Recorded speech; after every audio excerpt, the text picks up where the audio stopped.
তো আজকে যখন আমরা আসছিলাম ওই চন্দ্রকোনা মোড় পেরোনোর পরই আর কি, ওখানে চার মাথা মোড় ছিল, তো সেখানটা পেরোনোর সময় একটা টোটো ঢুকে দেখো আমাদের গাড়িতে আটকে পুরো নাম্বার প্লেটটা উঠিয়ে নিয়ে চলে যাচ্ছিল।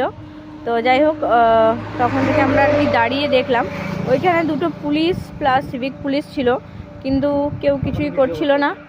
হ্যাঁ, তখন আমাদের ভুল হলো যে তখন আমাদের ভিডিও আসলে এতটাই রাস্তাটা জ্যাম ছিল যে আমরা আর ওখানে দাঁড়ালাম না, আর মন খারাপ হয়ে গেছে যে আমাদের অতটা রাস্তা যেতেও হবে, এখনও আমরা দীঘা পর্যন্ত যেতে আমাদের অনেক সময় লাগবে।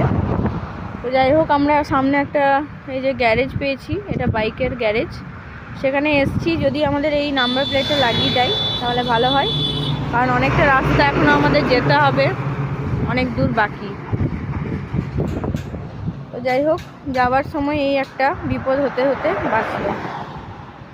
গ্যারেজ থেকে এখন মিস্ত্রি ডাকা হলো, আর এখানে চেষ্টা করছে যে যাতে নাম্বার প্লেটটা লাগানো যায়, কিন্তু এতটাই টানা গেছে গাড়িটা যে নাম্বার প্লেটটাই হচ্ছে না। আলাদা করে এটাকে ড্রিল করতে হবে, আলাদা করে ফুটো করে আবার এটাকে নাম্বার প্লেটটা লাগাতে হবে, সেটাই আর কি বলছিল।